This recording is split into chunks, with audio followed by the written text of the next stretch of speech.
Wapi makofi na vigelegele wananchi?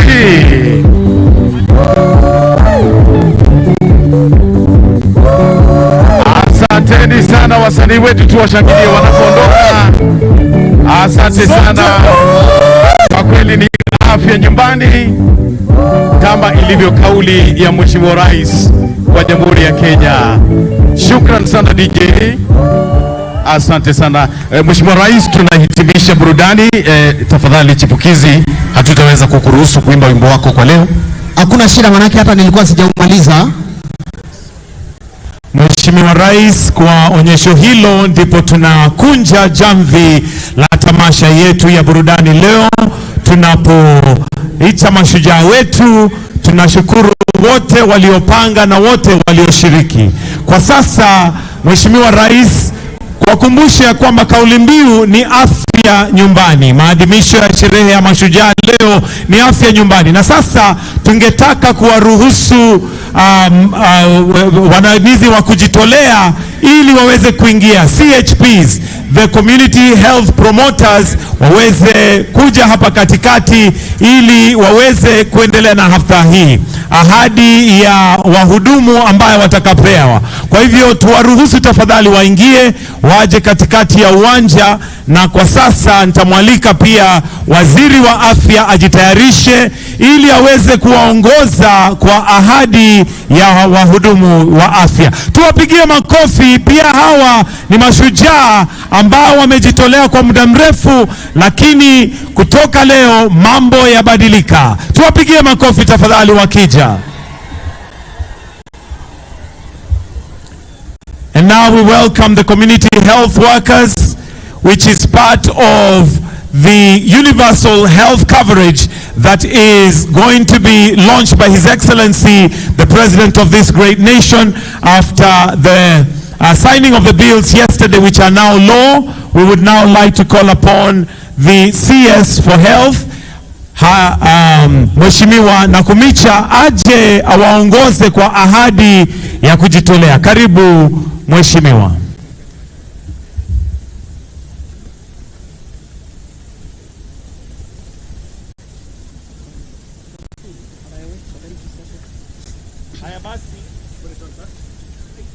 Basi wahudumu, tunaomba ya kwamba mtarudia hii ahadi ambayo mnajitolea leo, mkifuata waziri atakayewaongoza.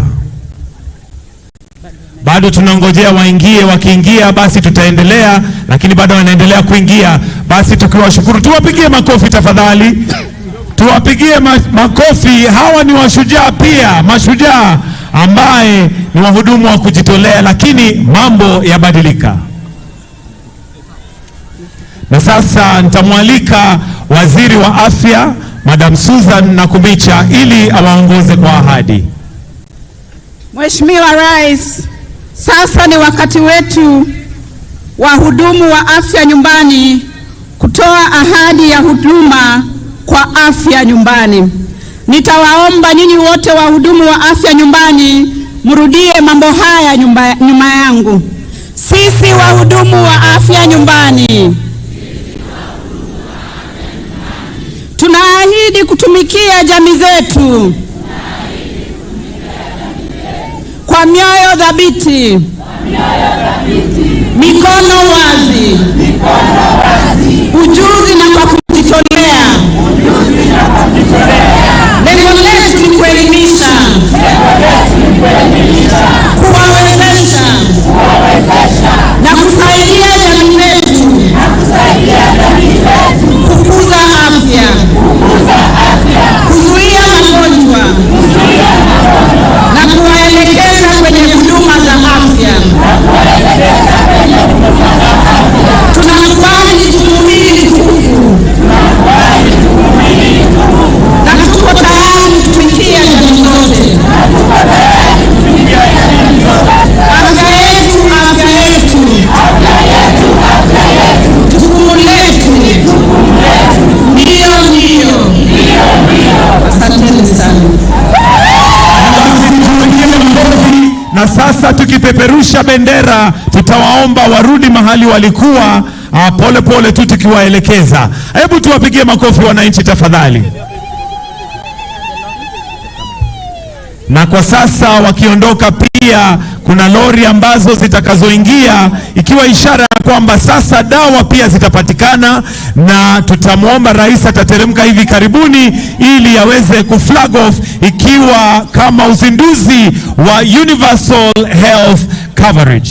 Kwa hivyo sasa let's have the trucks to come in, and we'll kindly request Your Excellency, if you may, with your permission, to kindly come with and flag them off together with His Excellency the Deputy President, just to witness as we flag off the trucks that are going to be carrying the medicine and having all counties. We believe by now all counties have received the kits, which are now adorned with the CHPs, the community health promoters. Na ndio hizo lori zinazokuja, na sasa tukimkaribisha Mheshimiwa Rais ambaye atakuja kuzizindua, na pia just to flag them off as we now have this event proceeding. Amen. Amina. Tukiwakumbusha kwamba kauli mbiu ni afya nyumbani. Hebu sote tuseme afya nyumbani. Turudie sote, afya nyumbani. Afya nyumbani.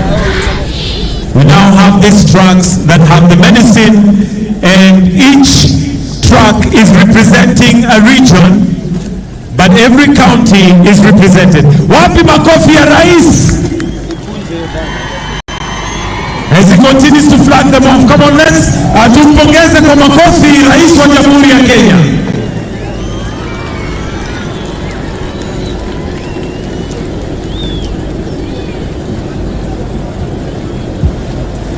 Haya basi, ndio hiyo track ya pili representing Nairobi County 0647.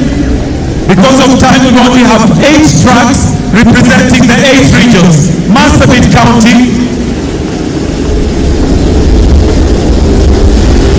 Tana River County, representing the coastal province. We have Bungoma County, representing Western.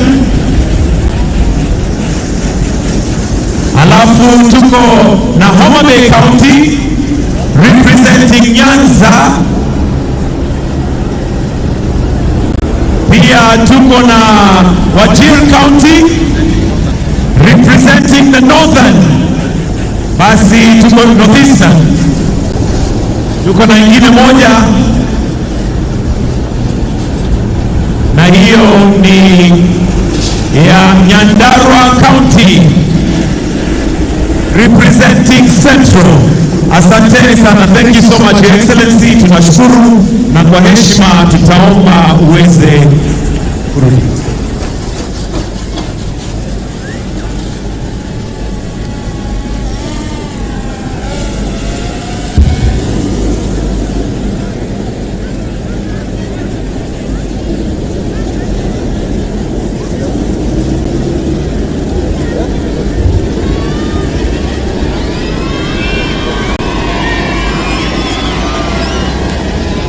The government has onboarded 100,000 community health promoters, known as CHPs, in the country, and will continue with afya nyumbani. Naomba sote tuweze kuketi.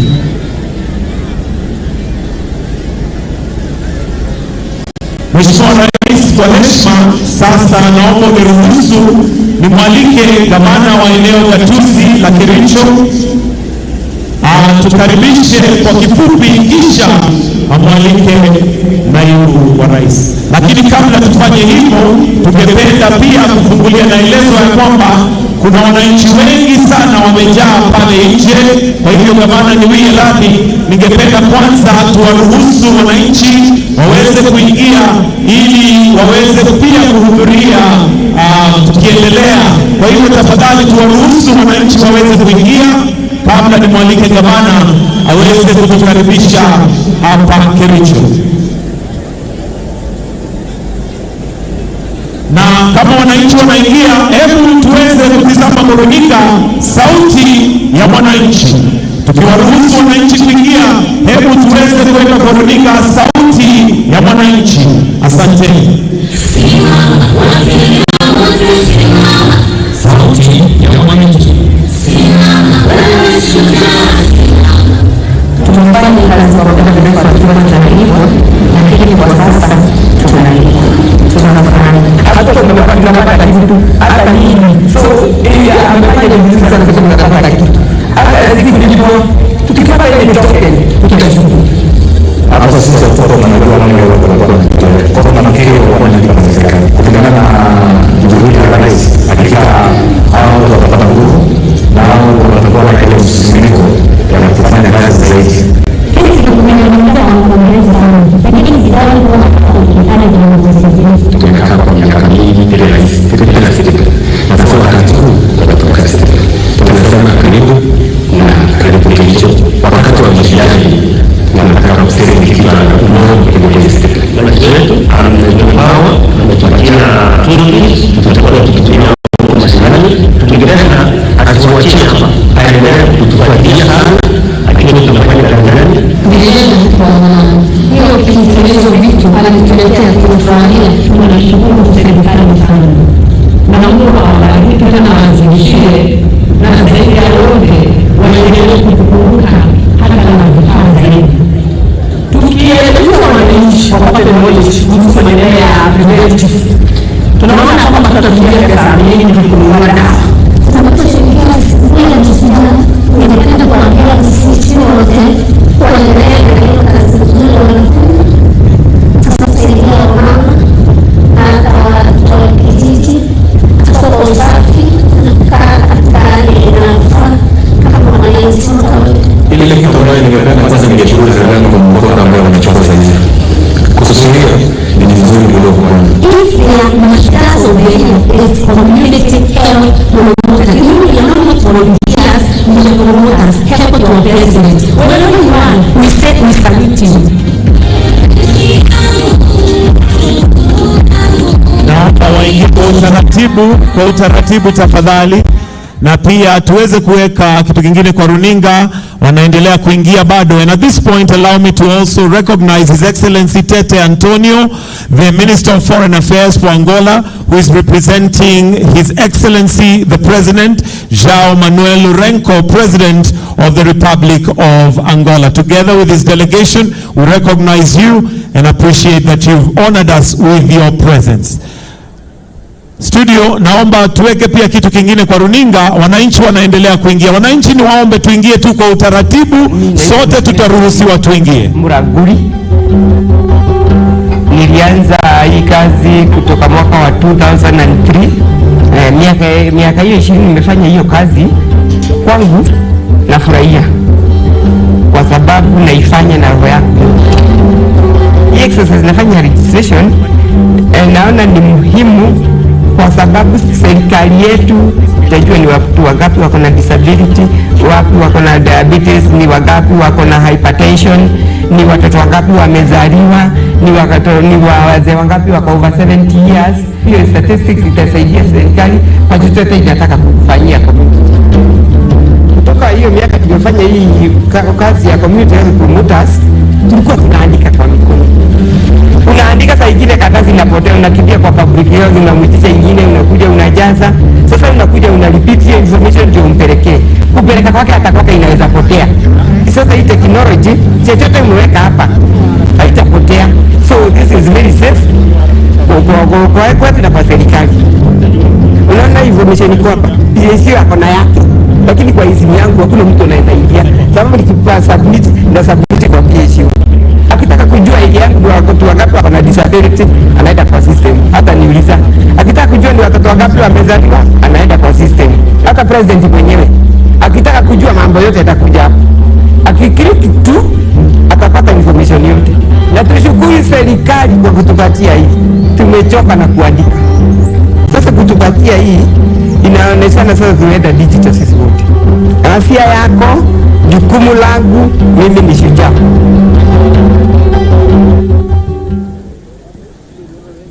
Asanteni sana wananchi kwa kuingia kwa utaratibu, Na sasa Mheshimiwa Rais, naomba uniruhusu niweze kumwalika gavana wa eneo gatuzi la Kericho atatukaribisha, na akimaliza amwalike naibu wa rais. Tumpigie makofi Gavana Dr. Eric Mutai.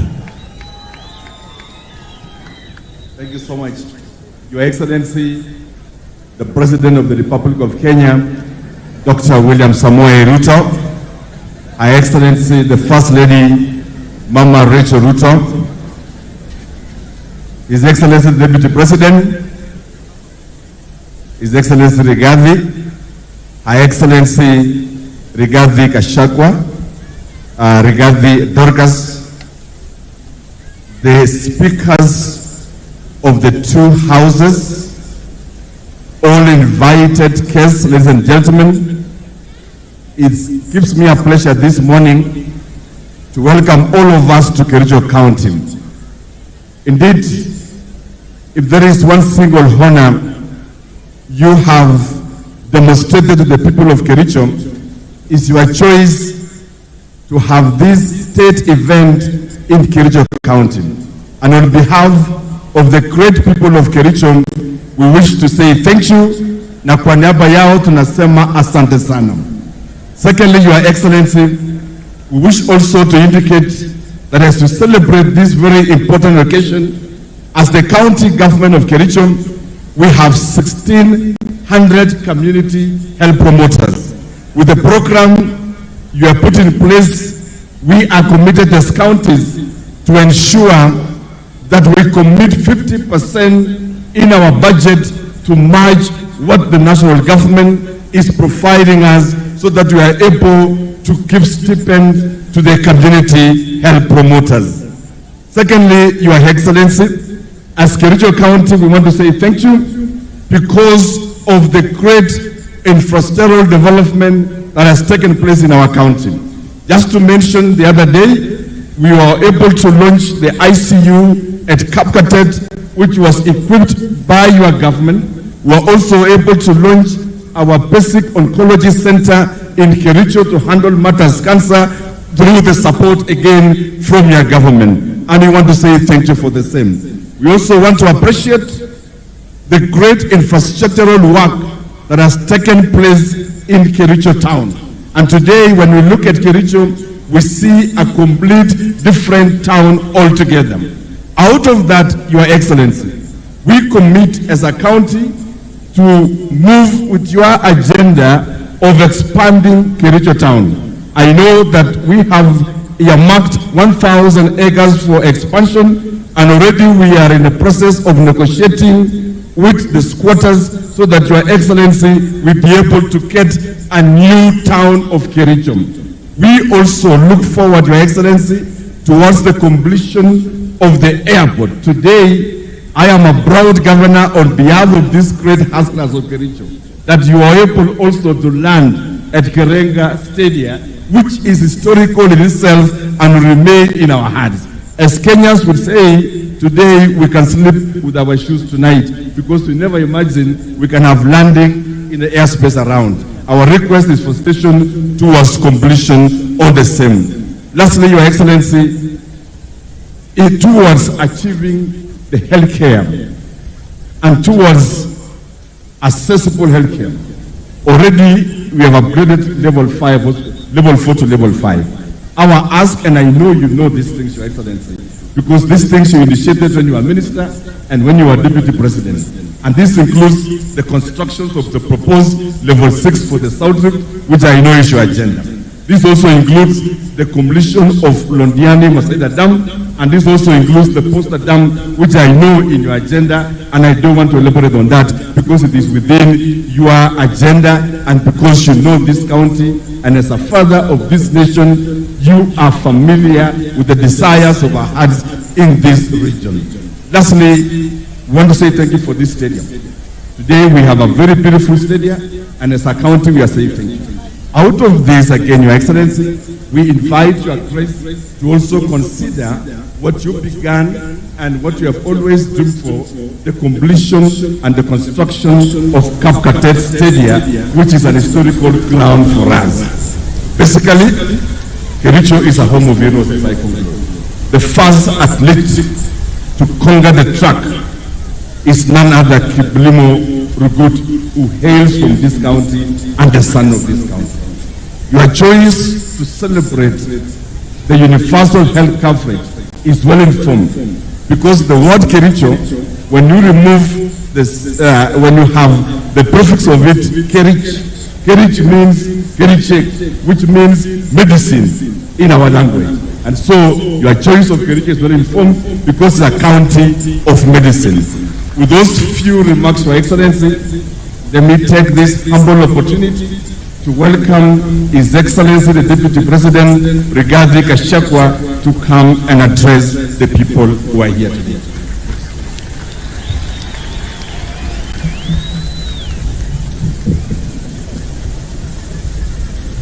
Your Excellency, the President of the Republic of Kenya and Commander-in-Chief of the Kenya Defense Forces, Dr. William Samoei Ruto, Your Excellency, the First Lady of the Republic of Kenya, Mama Rachel Ruto, the Prime Cabinet Secretary, the Honorable Musalia Mudavadi, the Foreign Affairs Minister from the Republic of Angola, Ambassador Tete Antonio, the Speaker of the National Assembly, Honorable Moses Wetangula, the Speaker of the Senate, Amason Jeffa Kingi, Your Ladyship, the Chief Justice and President of the Supreme Court of Kenya, Lady Chief Justice Martha Koome, our host Governor Eric Mutai, Excellencies Governors Present, Excellencies Ambassadors, High Commissioners, and members of the Diplomatic Corps,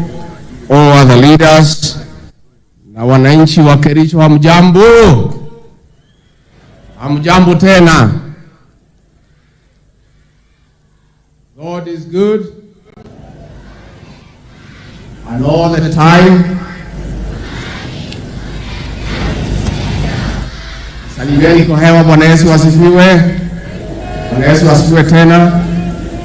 Your Excellency, I will seek your indulgence, if you allow me, before I welcome you to address the nation, with tremendous respect, to request our visitor, Ambassador Antonio Tete, from the Republic of Angola, to come and greet the people of Kenya and say a few words.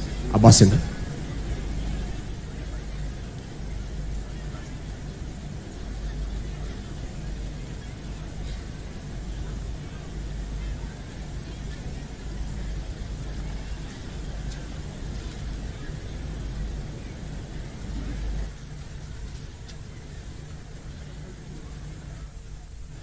I'll try to speak the small Swahili I just learned.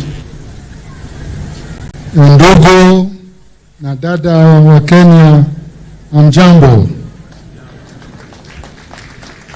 And happy Mashujaa Day to everyone. Mr. President, First Lady, Vice President, Prime Minister, Ministers, Speakers of the two houses, dear colleagues here present, my brothers and sisters, on behalf of President João Lourenço, I would first like to convey his apologies. He would have loved to be here, but for unforeseen reasons, he couldn't make it to Kericho. But he sent you a very warm greeting, thanking again for the warm reception we always have been granted whenever we come to Kenya. Mr. President, it is very emotional for the Angolan people to be here, especially on such day of Heroes Day, because those are the same heroes who also are not only Kenyan heroes, but they are also African heroes and Angolan heroes. Many maybe would remember how the struggle for independence of Angola benefited from the revolution of Kenya. Think of the Mau Mau and others. And you may remember that under the leadership of President Jomo Kenyatta, the 3 Angolan liberation movements came to Mombasa, and lastly met on June 21st, 1975 in Nakuru, where an agreement was signed, which was very significant to lead Angola to the independence in November the same year. So we will never have enough words to thank the Kenyan people for contributing not only to our freedom, but also for consolidating, helping the Angolan people to consolidate our independence. Today, Mr. President, the struggles, the nature of the struggles are over. We have the struggle for development. We have the struggle for peaceful environment. We have the struggle for peace in our countries and in our region. And here again, Kenya has been at the front line and collaborating with Angola in many of those areas. Mr. President, I think we are starting a new dawn in the relationship between Angola and Kenya. Just imagine, I just spoke about 1975, but we are having the very first official visit of an Angolan president to Kenya. And we held yesterday with my brother, the Minister for Prime Minister and Minister for Foreign Affairs, the very first joint commission to look at the areas of cooperation. Because until we make it to build our continent together, we fly together or we sink together. But we didn't choose to sink, so we're going definitely to fly higher and higher. Mr. President, thank you again for giving us the opportunity to greet our sisters and brothers from Kenya, and thanking you all for associating to this very important day, which the same day we celebrate in Angola on 17 September, the Heroes Day. So we are very, very honored to be here. We all hope, we wish you afya bora to everyone. Thank you. Asante sana. Thank you very much, Ambassador. Your Excellency, the 60th Mashujaa Day is one of the most important occasions in our history. We celebrate the day from Kericho County, one of the most active and colonial hotspots in the country, whose people were stripped of their right to land. We join the people of this county and other Kenyans in celebrating the gallant men and women who put their lives on the line to attain our freedom and restore our dignity. Your Excellency, we celebrate these men and women because they believed in the power of Africans in defining their destiny in socio-economic transformation. Kiongozi wetu, leo ni siku yako. Mimi nilikuwa hapa siku ya Jumatatu na nikapata nafasi ya kuongea na watu ya Kericho. Na kwa sababu wao walikuwa ng'ambo, mimi ndio nilikuwa nawika hapa. Sasa wewe huko, mimi sina sauti. Na kwa hivyo nichukue nafasi hii kwa sababu nimefika hapa kusema rais wetu ulipoamua ya kwamba Mashujaa Day italetwa hapa Kericho, mimi nilifurahi sana. Na rais, wewe na hii watu wa Kericho wanajua ni kwa nini.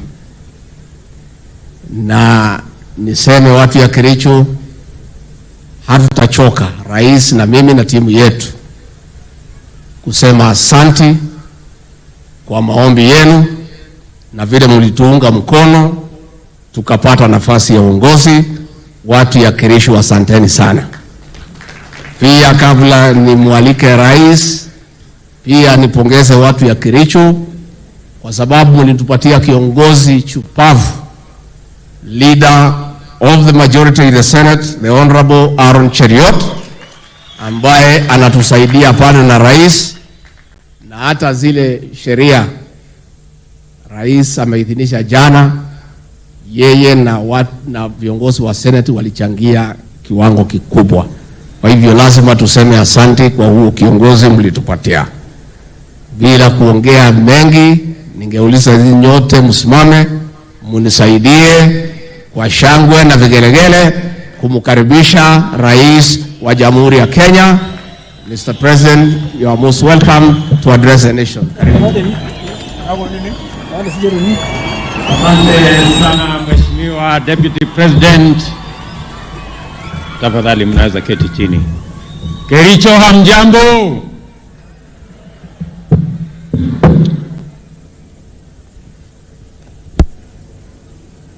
Our guest, my friend Tete Antonio, Minister for Foreign Affairs, who is representing my brother, the President of Angola, who is in Kenya as we talk.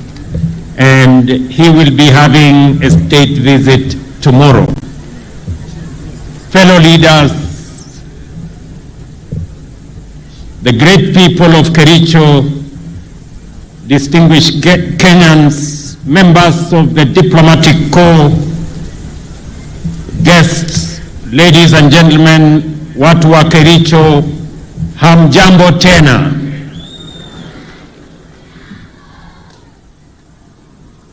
Kericho, hamjambo. Kericho chamgei. Omune. Kericho, Bwana Yesu asifiwe. Hebu mnisalimie hewani nione hivi watu wa Kericho. Asanteni sana. Mashujaa Day is a celebration of the power of individuals to change the course of history and the destiny of a nation. It is a reminder that nations are driven forward and changed by individuals, ordinary men and women who believe they can make a difference and who believe they can change the status quo. The status quo in 1963 was a colonial state, the denial of basic freedoms and dignity.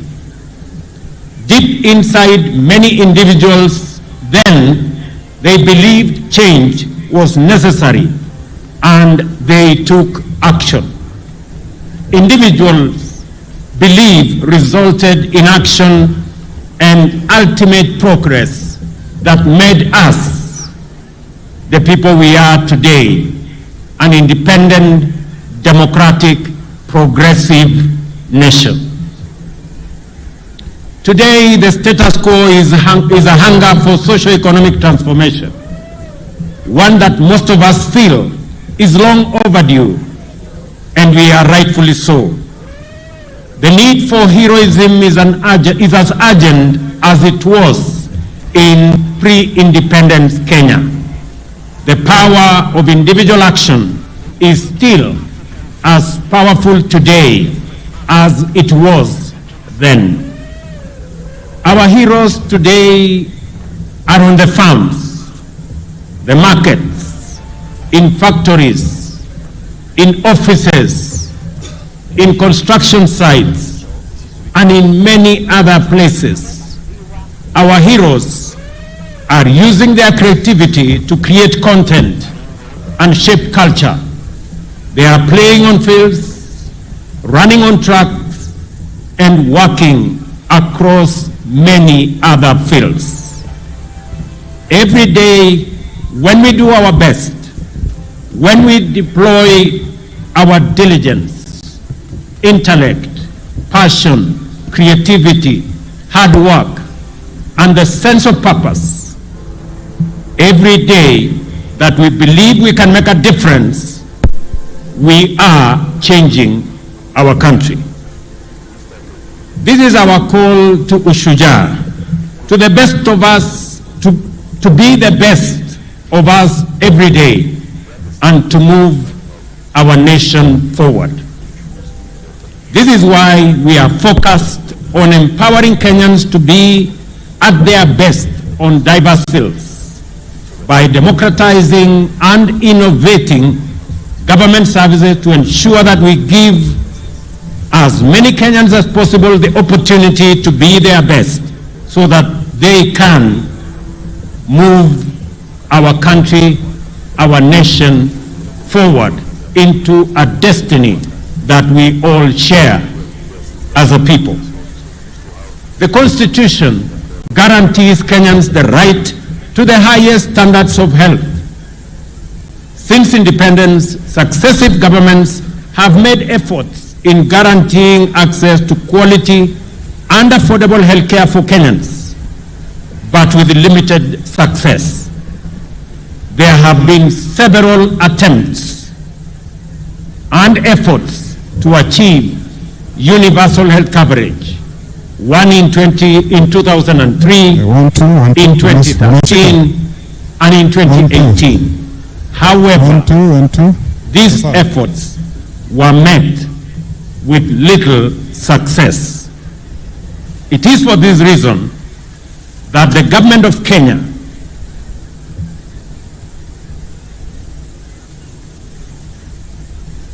identified healthcare delivery as one of the core pillars of the bottom-up economic transformation agenda.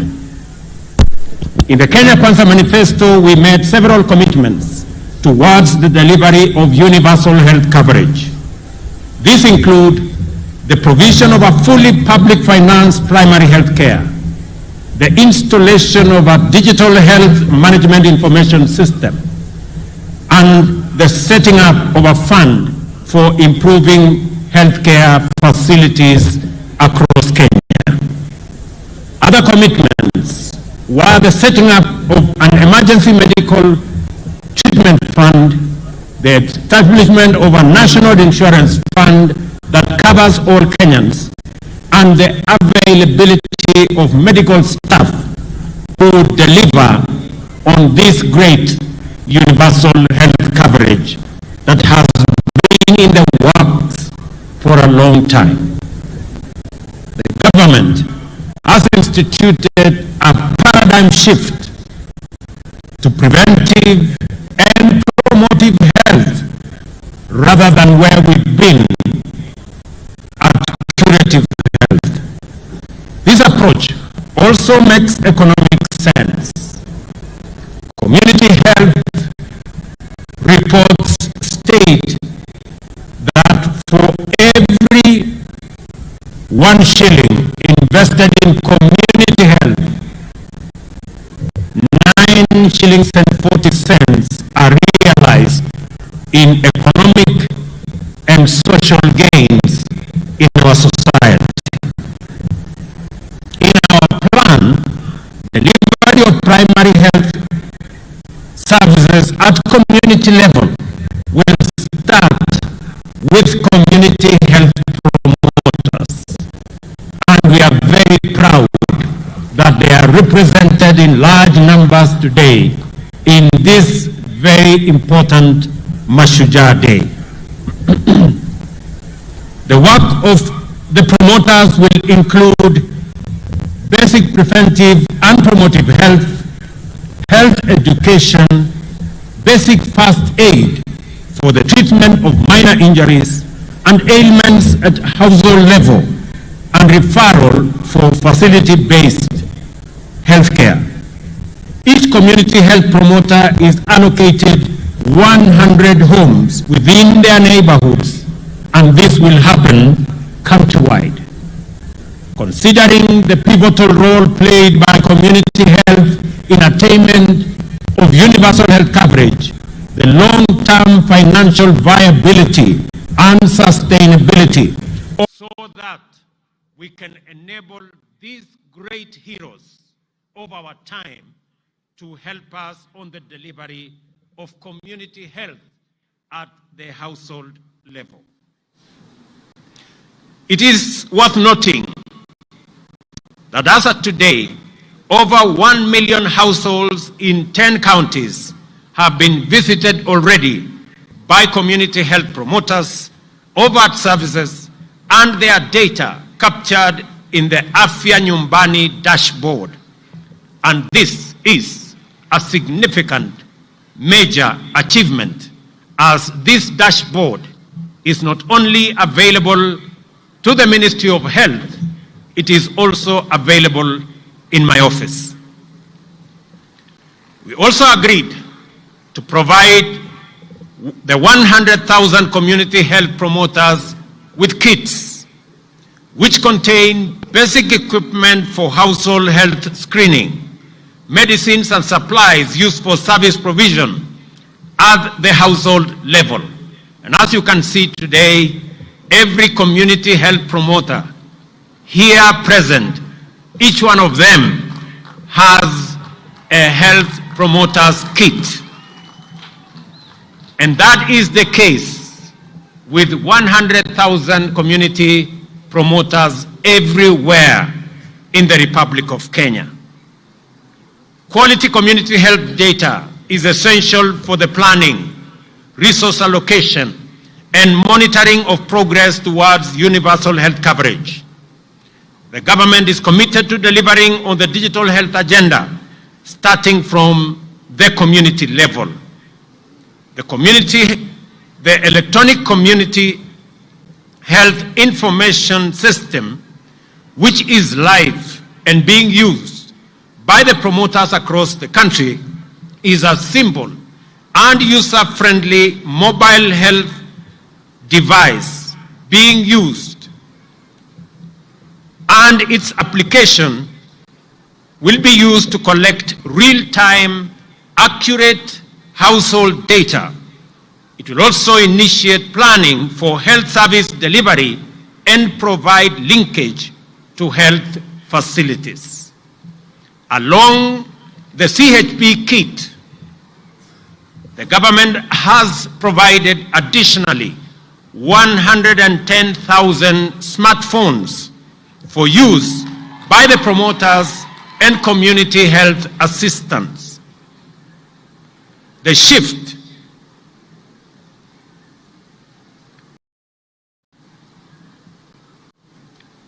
from curative to preventive health will further be strengthened by the promotive services provided by community health promoters at the household units and integration of preventive services at the primary health care level.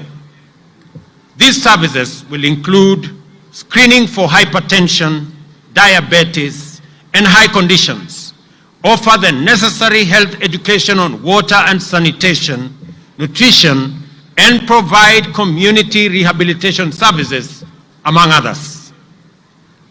These services will be provided through multidisciplinary teams that will be established at the level of the primary care networks.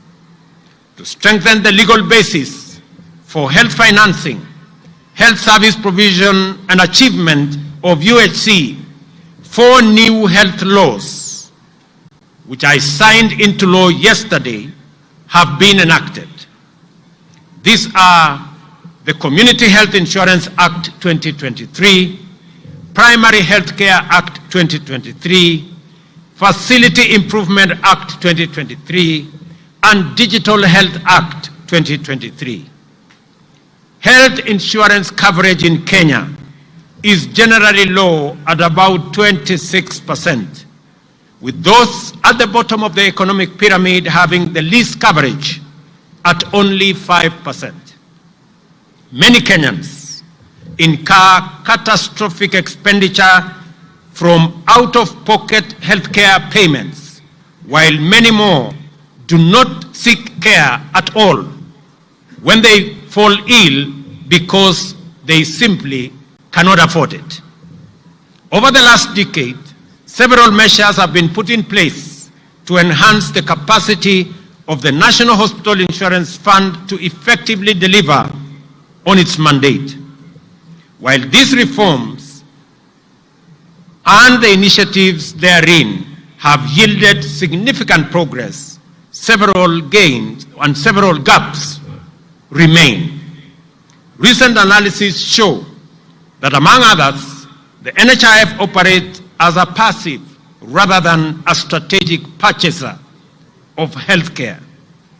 It is plagued by inefficiency and governance challenges, and is potentially, unless addressed, financially unsustainable.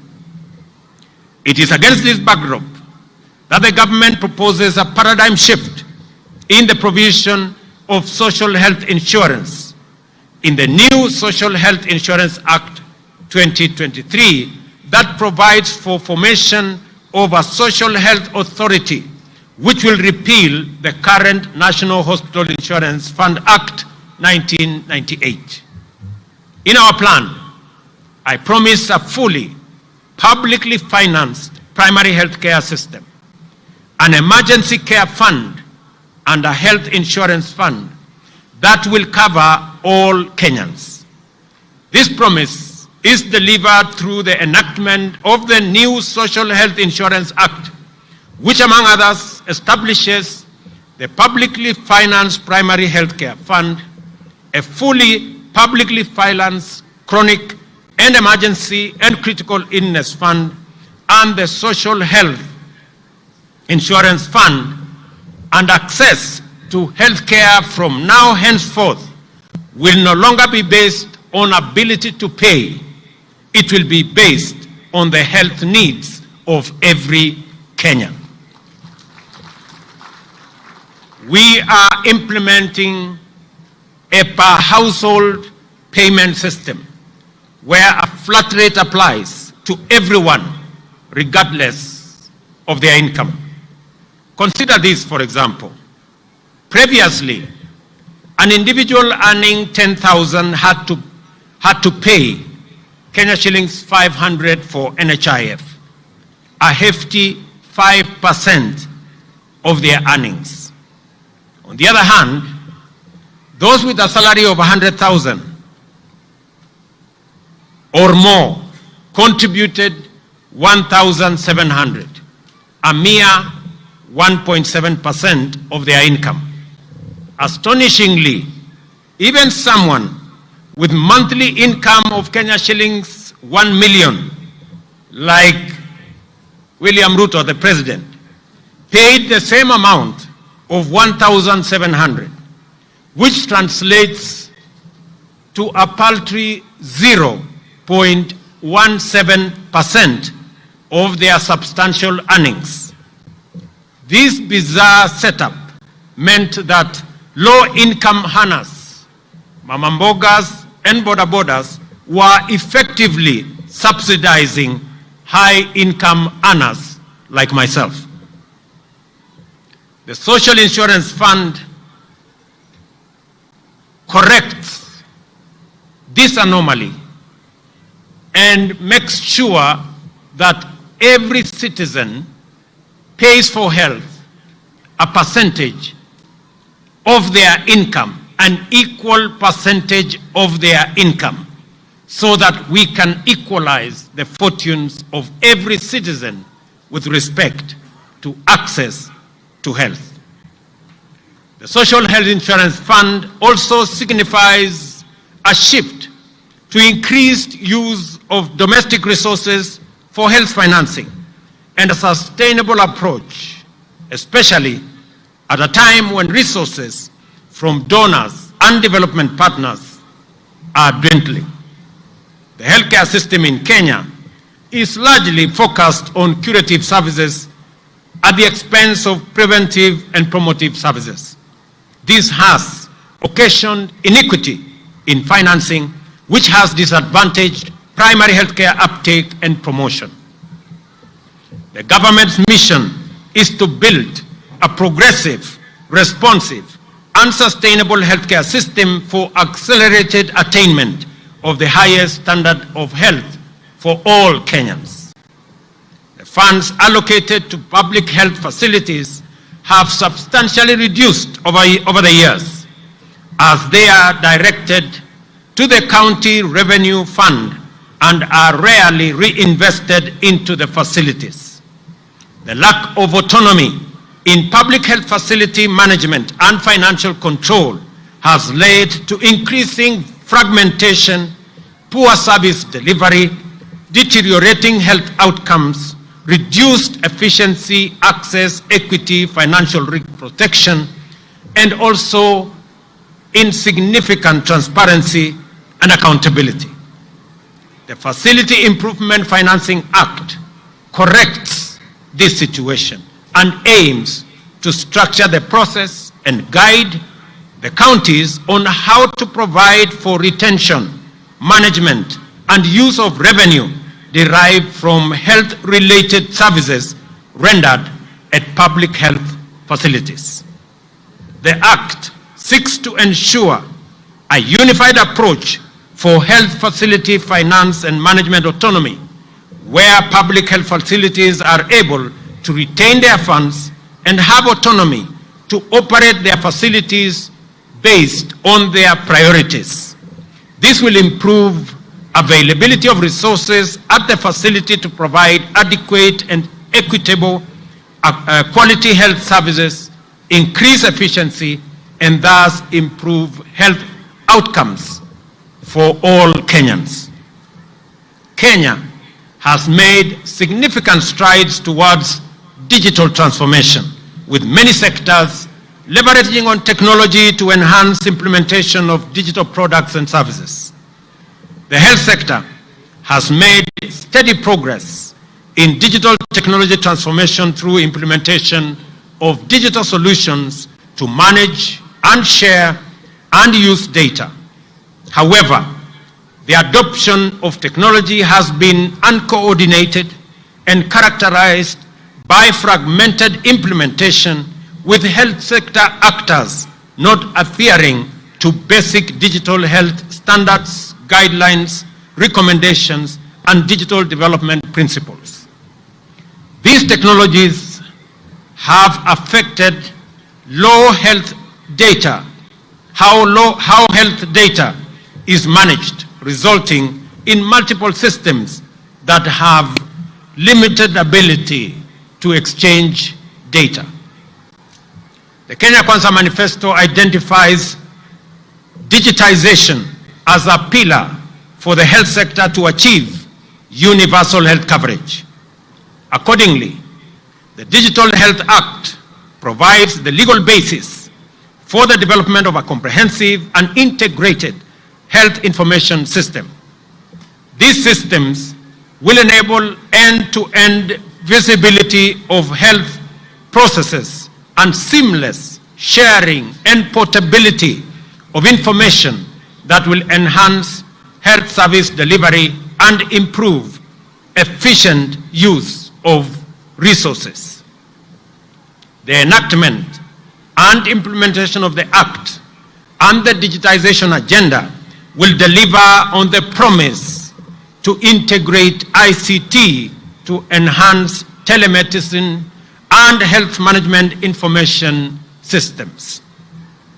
Apart from the 4 laws, the Ministry of Health has put in place various policies and strategies to actualize strengthening of local manufacturing of health products and technologies, to have at least 50% of medicines on the Kenya Essential Medical List produced locally, ensuring procurement mechanisms guarantee value for money and provide advantage of economies of scale.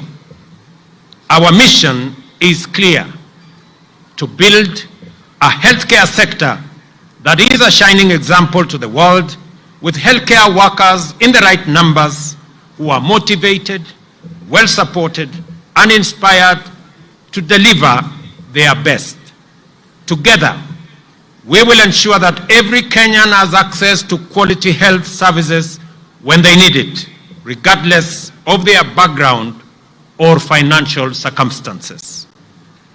I acknowledge the Ministry of Health, Safaricom, the World Health Organization, UNICEF, UN Program on HIV/AIDS, and United Nations Population Fund, the Danish International Development Agency, the United States government, the World Bank, Children Investment Fund Foundation, Academic Model Providing Access to Healthcare, Medic Mobile, US President's Emergency for AIDS Relief, and AMREF Kenya, among others, for their immense support. I request that we clap for these great partners of our healthcare delivery system.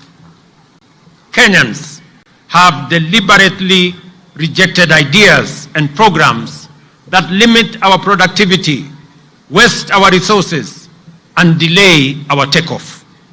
This is why our focus on effectively lowering the cost of living is based on increased agricultural productivity and expanding land and other resources for production.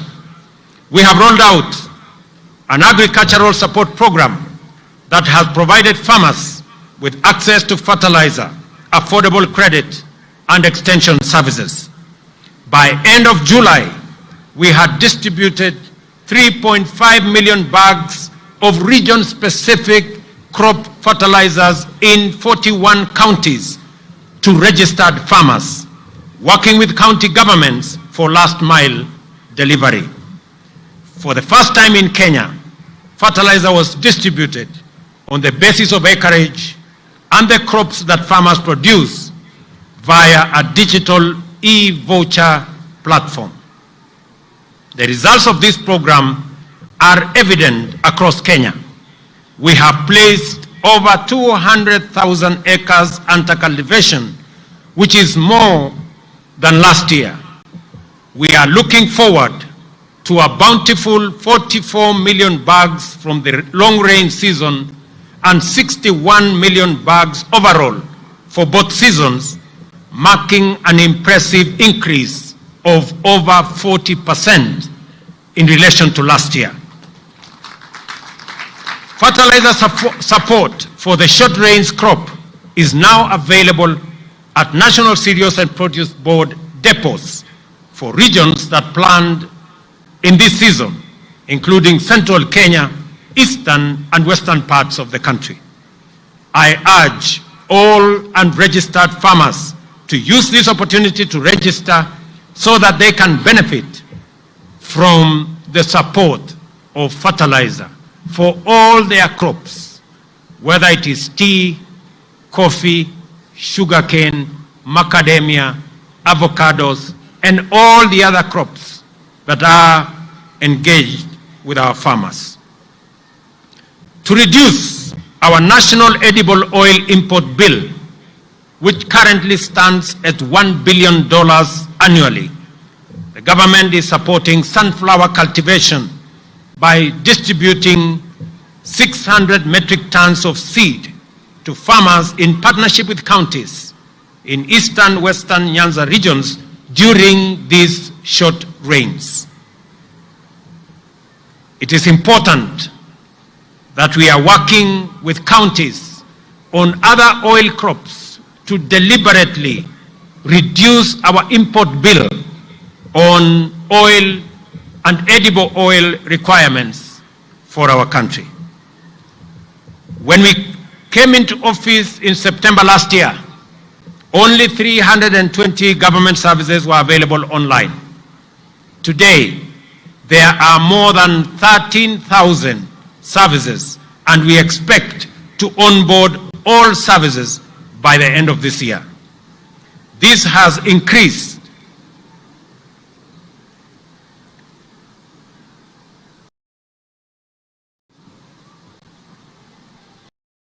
efficiency.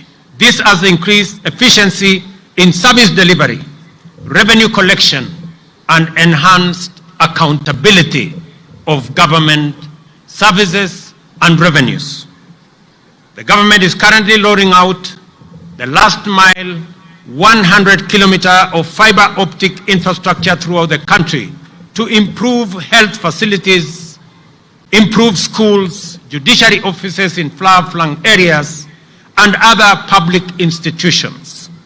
We are also concurrently setting up 25,000 Wi-Fi hotspots targeting fresh produce markets, bus parks, and other public spaces. We are also working with members of parliament in the setup of 1,450 ICT hubs in every ward in Kenya. And I am happy that the National Assembly has aligned the National Government Constituency Development Fund Act to actualize this strategic intent. Our goal is to spur e-commerce, the creative arts, and the digital economy, the frontier of our bottom-up economic transformation agenda.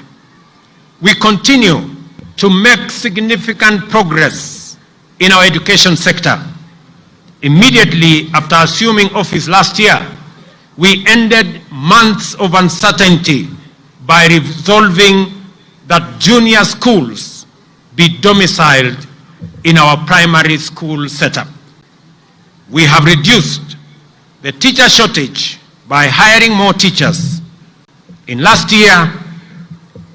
last 1 year, the Teacher Service Commission has recruited 56,000 teachers, which is half of the required number or half of the shortage that we have. This is the highest recruitment in the history of the Commission in 1 year and the largest such exercise in Kenya's history. We intend to close the gap on teacher shortage in the coming 2 years.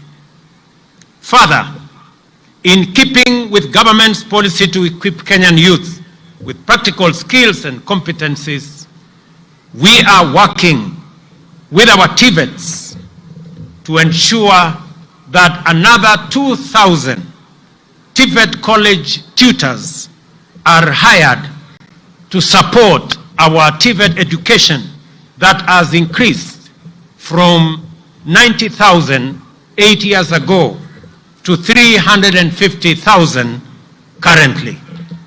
I am also happy to note that we have concluded with the government of China the supply of equipment for another 70 technical training colleges in Kenya that will ensure that more young people have access to gadgets and tools that will improve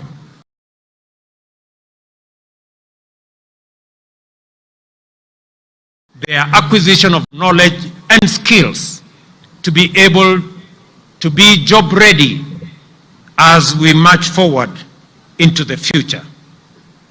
In a transformative shift, we unveiled a new funding model for higher education and technical and vocational training that guarantees needy students free college studies.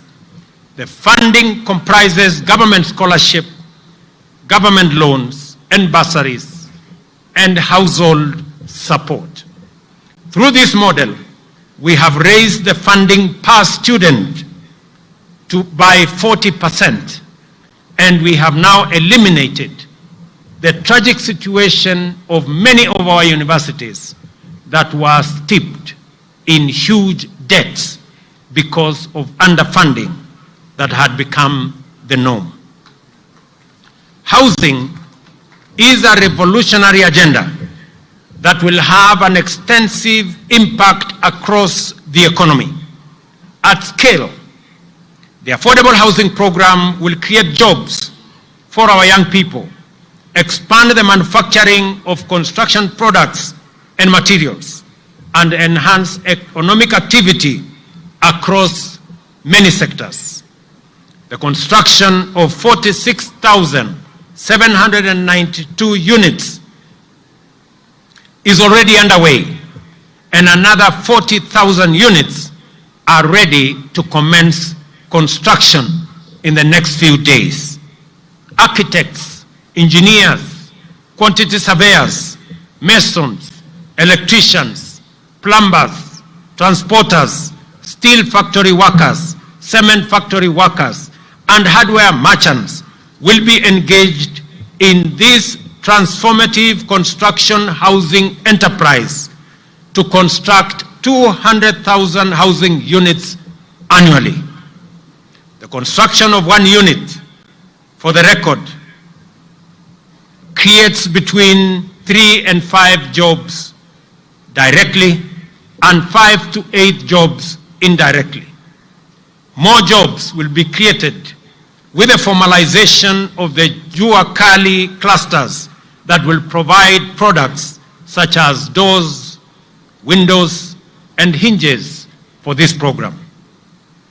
I stand before the people of Kenya to express my pride and admiration for all Kenyans who have risen up to the challenge of the moment, seized opportunities that came up as we deliver our commitments and implemented the bottom-up economic transformation agenda. This enterprising ethos, the hustling spirit, and the motivation to do your part in making this country move forward is all, and it is heroic.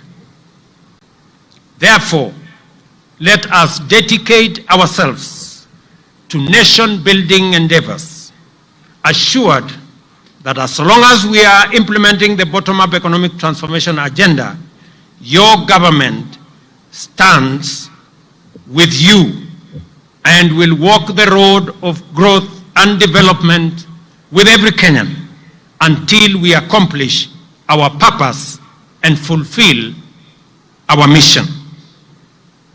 Wacha niseme hivi kwa Kiswahili.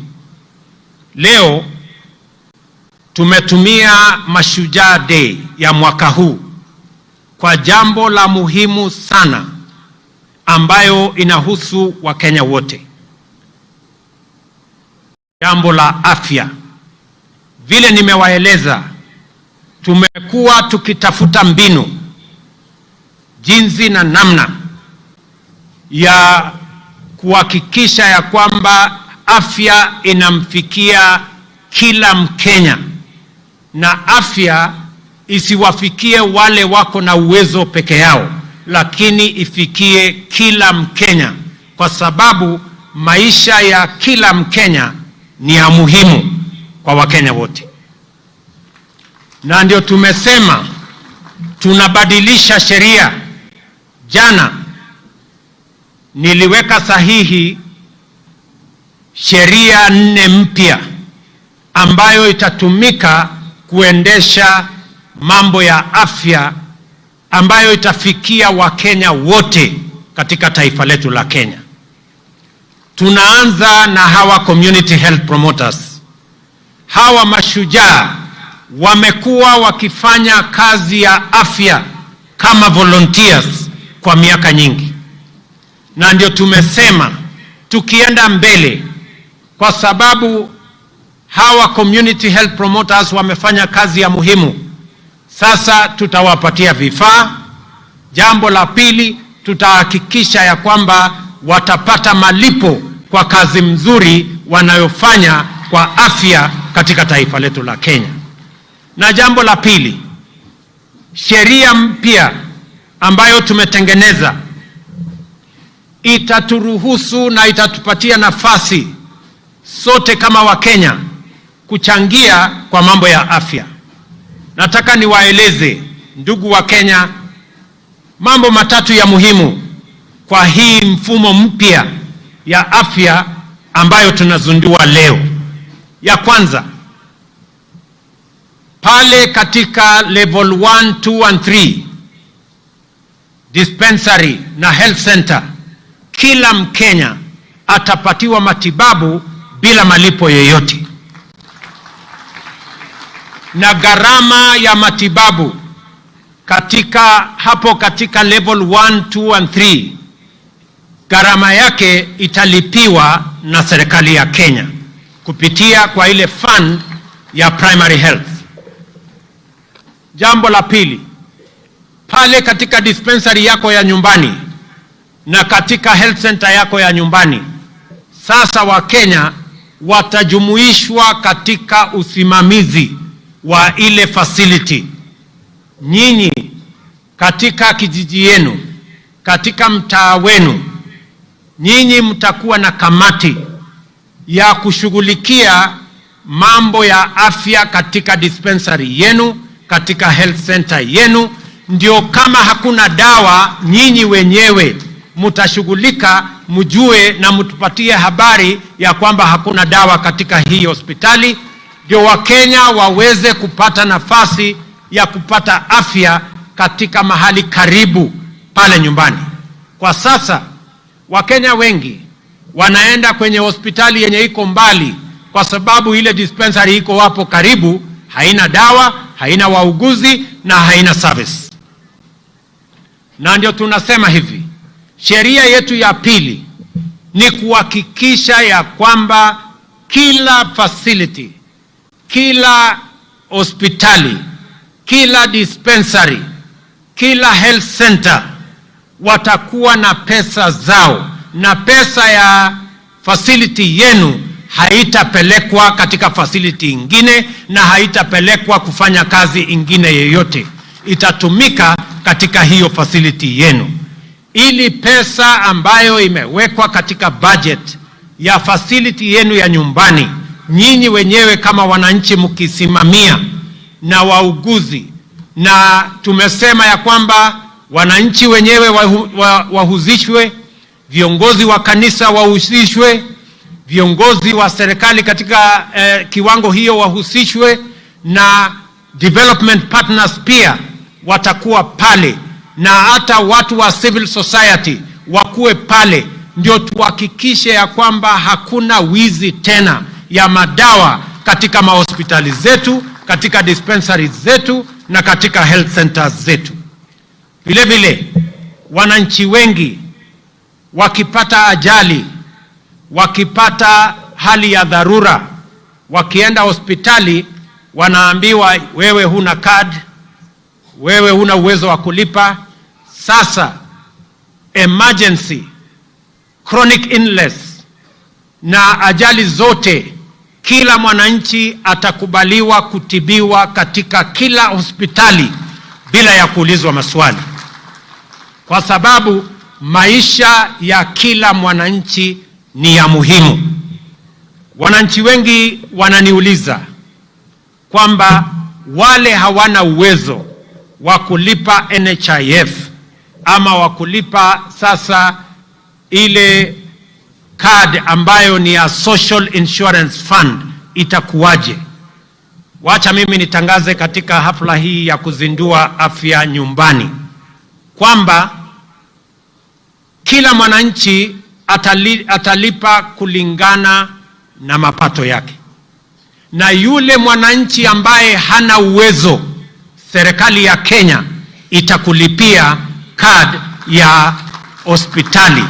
Kila Mkenya atakuwa na Social Insurance Fund card, na wewe utaenda hospitali na utatumia hiyo card, either umejilipia mwenyewe ama umelipiwa na serikali, ili uweze kupata matibabu katika level 4, level 5 and level 6.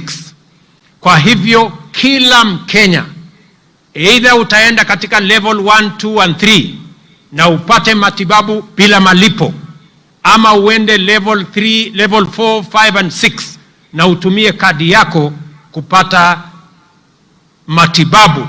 Na kila Mkenya, ndio tumesema hakuna Mkenya ataachwa nyuma. Ile maneno ya zamani, wewe unaenda kwa facility ya hospitali unaambiwa kadi yako imefika mwisho. Sasa hii kadi ambayo tutawapatia haitakuwa na mwisho, kwa sababu maisha ya kila Mkenya ni ya muhimu. That card will make sure that if the limit is reached, then the chronic and illness fund will kick in and every Kenyan will be attended to. Hakuna Mkenya atafukuzwa hospitalini kwa sababu ya mambo ya malipo tena. Tunataka tuhakikishe kwamba kazi hiyo inafanyika. In conclusion, allow me to celebrate Kiprugut Chumo, the first Kenyan to win an Olympic medal, the first to win an Olympic medal by renaming this Kericho Green Stadium after him. I think he deserves it. Let me also say, for the people of Kericho, thank you very much kwa kutukaribisha katika mji wenu wa Kericho. Kwa niaba yangu, wacha mimi nirudie, kwa niaba yangu na sote tuliokuja hapa kuomba kura zenu, deputy wangu akiwa hapa, viongozi wale wengine wote wakiwa hapa, kwa watu wa Kericho tunawaambia asanteni sana kwa kura zenu. Watu wa Kericho, narudia, asanteni sana kwa kura zenu. Big up Kericho. Kale hii, kale gongoi missing. Jambo la pili, hapa Kericho, mimi niliwaeleza pale mbele ya kwamba mji wa Kericho hauna ardhi ya kufanya extension. Hapa Kericho imesongamana sana. Hii Kericho town ni town ndogo kwa sababu hakuna expansion program. Mimi nataka nitangaze ya kwamba nitarudi hapa mwezi ujao, kwa sababu ile ardhi ekari 1000 ambayo ilikuwa na matatizo hapa, hiyo matatizo yote sasa tumetatua kama serikali ya Kenya. Na sasa tutapata shamba ekari 1000 ya expansion development planning ya Kericho town. Na wale wananchi wako pale tutawapanga katika mpango yetu ya affordable housing, ili kila Mkenya apate nafasi ya kusherehekea ushujaa wa taifa letu la Kenya. Vile vile nitarudi hapa hivi karibuni kwa mambo yenu ya hospitali, mambo yenu ya damu, kwa sababu haya ni mambo yako katika mipango yetu. We also celebrate Mzee Samuel Kipsoi Ngetich Chepsetion. I know you know him. An incredible entrepreneur who exemplifies the bottom-up story. A class 3 dropout, he pulled himself up through sheer determination to set up the Kipchimchim group of companies whose interests span various industries and employ thousands of Kenyans. Before his untimely death recently, he was working on West Valley Sugar Company that began milling operations last week. Fare thee well, Mzee Samuel Kipsoi Ngetich Chepsetion. You are a great inspiration to many young Kenyans and many citizens of our country, that it is possible to rise up from humble beginnings and make a mark in the Republic of Kenya. Ladies and gentlemen, I want to thank you very much, na nataka niwaulize Wakenya wote mahali popote walipo leo, na niwahakikishie Wakenya wa taifa letu la Kenya ya kwamba nia yetu ni kuunganisha wananchi wote wa taifa letu la Kenya, na niwahakikishie Wakenya kutoka jamii zote, kutoka kaunti zote, kutoka pembe zote za Kenya, ya kwamba hakuna Mkenya atabaguliwa na serikali ya Kenya kwa misingi ya kabila, dini ama siasa. Sisi ni ndugu moja wa taifa moja, with a common destiny as a people of Kenya. Na mimi nataka niwahakikishie ya kwamba jukumu letu, mbali na kuunganisha Wakenya, ni kuhakikisha ya kwamba tunabadilisha taifa letu kwa miradi na mipango ya maendeleo. Nataka niwahakikishie ya kwamba sote tutaungana, tutafanya kazi kwa pamoja. Na wauliza ndugu zangu wa Kenya, kila mmoja wetu, ile kazi unafanya ujue ya kwamba hiyo kazi unafanya Usihesabu ni kazi ndogo, usihesabu ni biashara ndogo, usihesabu ni mchango mdogo. Kila mmoja wetu kwa yale yote mnafanya, ujue unachangia katika kubadilisha na kupeleka taifa letu la Kenya mbele.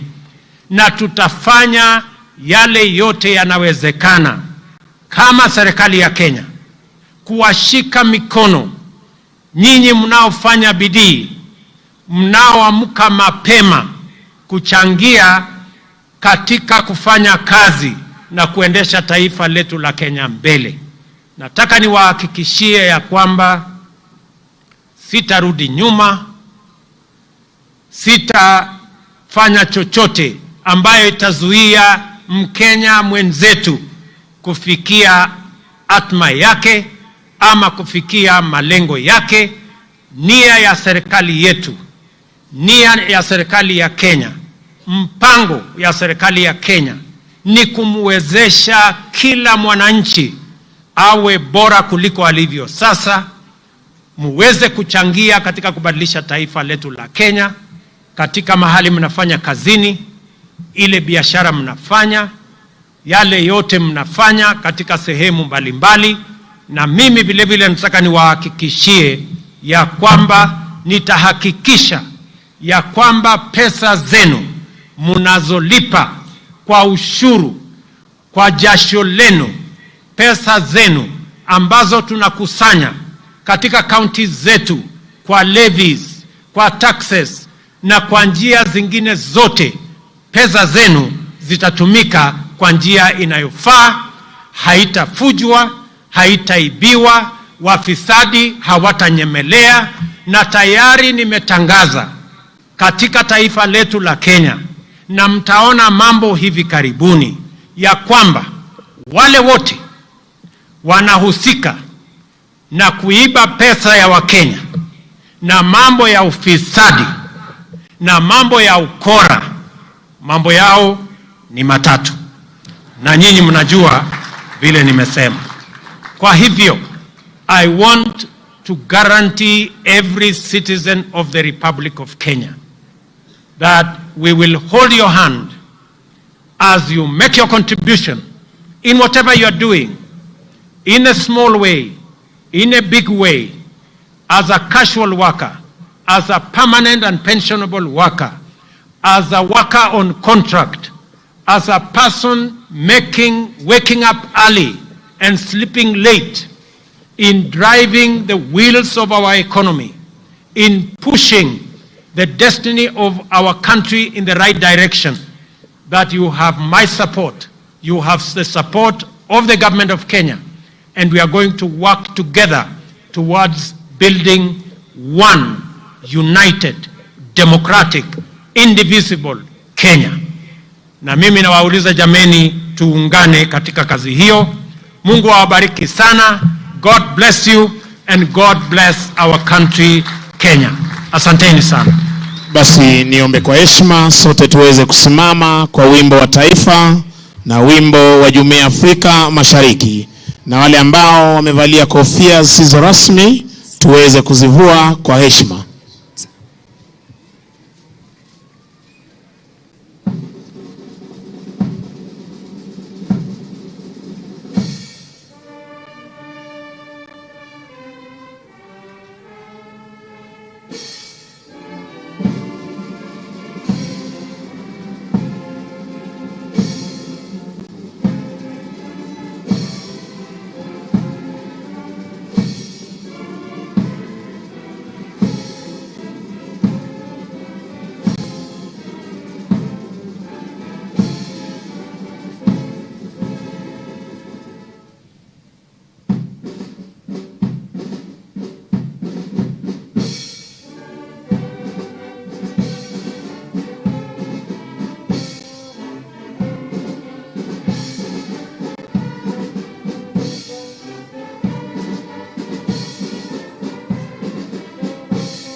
Basi nimlete mwenzangu aweze kutupa itifaki ya kufumukana mahali hapa. Kwako Gitone.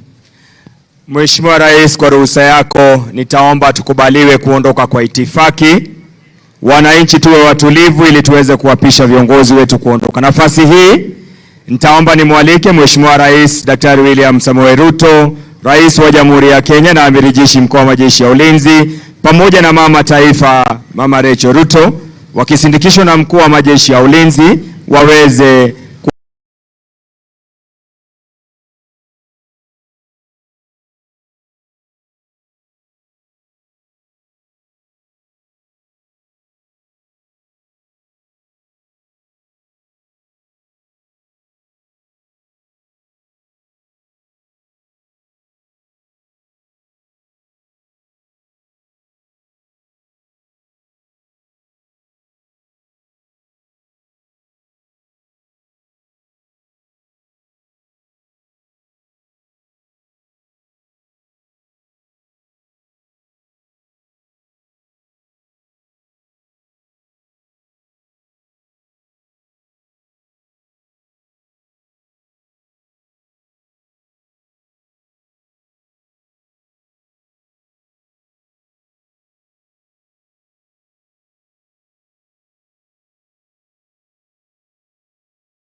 Mashujaa.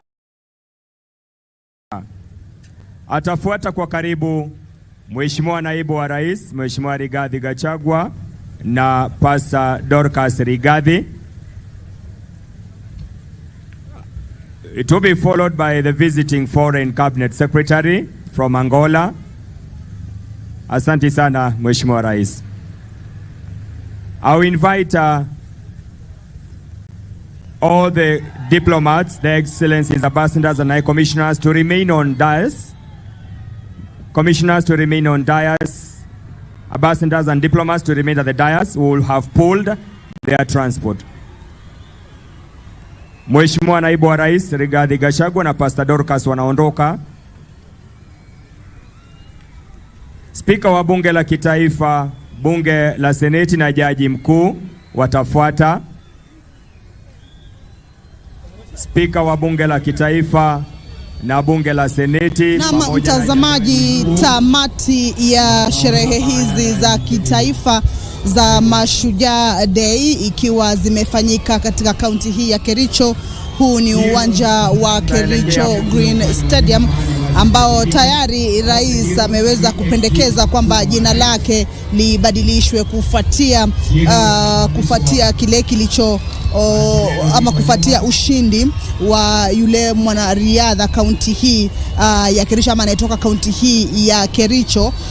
Kwa hivyo ni tamati, kama unavyoona ni kwamba msafara wake rais tayari umeshaondoka ukiwa umefuatiwa na ule wa naibu wa rais Rigathi Gachagua.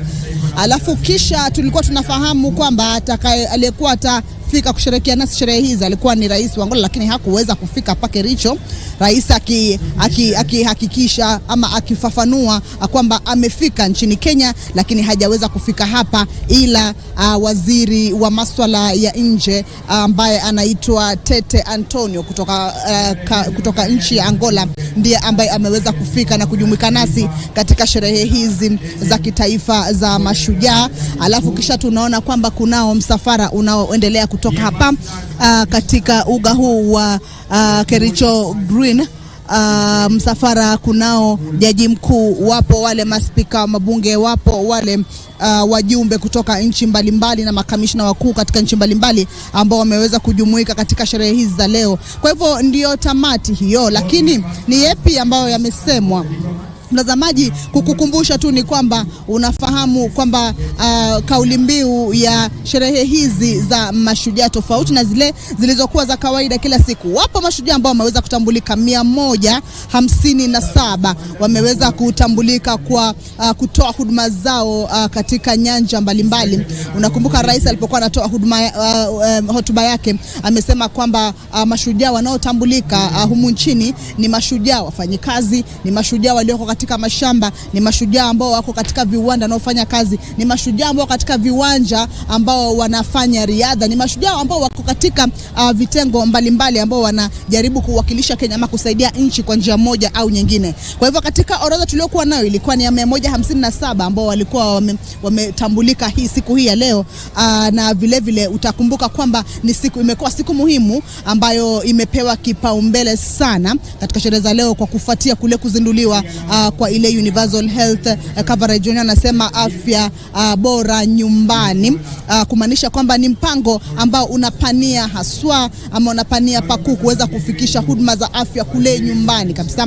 Mtazamaji, umeona kwamba kuna wale wahudumu wa afya wale walio katika kile kiwango tunasema cha chini kabisa katika kuhusiana ama kushirikiana na wananchi wanaoitwa community health promoters, ambapo hii leo wameweza kukabidhiwa mamlaka rasmi, wakakabidhiwa kwamba watakuwa wanajumuika kule mashinani kuweza kuhakikisha kwamba afya bora inaweza kufika hadi kule nyumbani, na kila mmoja akapewa jukumu la kushughulikia nyumba 100 katika kila eneo, ambapo kumbuka ni wahudumu wa afya ambao kote nchini, na kila county ikiwa na ama kila eneo bunge ama kila county ikiwa na kiwango chake kulingana na ukubwa na pia idadi ya watu walio katika ile county. Lakini cha muhimu ama cha msingi ni kwamba rais amesema ni mpango ambao unataka kuhakikisha kwamba kuna huduma bora za afya kwa Wakenya, kwamba kwa muda mrefu wa Kenya ambao pengine hawajiwezi vilivyo wameweza kufika katika hospitali na wakalazimika kuweza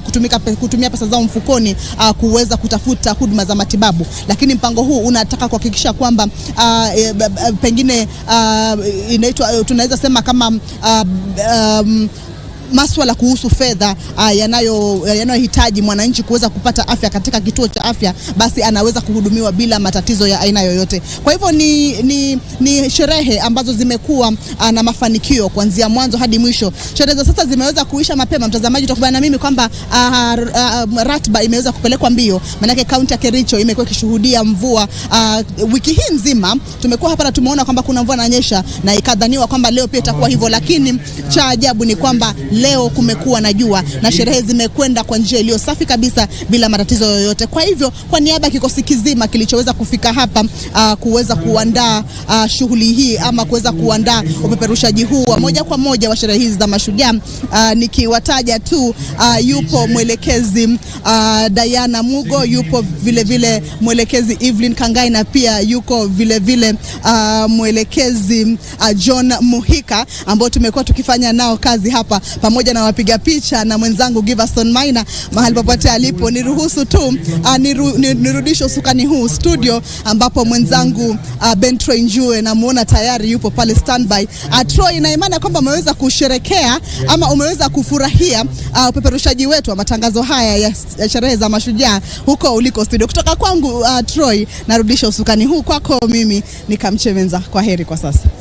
Wa bunge la Seneti anaondoka. Asante sana Kamche Menza and your group there for that live coverage. Remember, we've been in Kericho for the past 1 week, but away from that, indeed, the head of state has pronounced himself, and officially the universal healthcare program has already commenced. And remember, it's a 13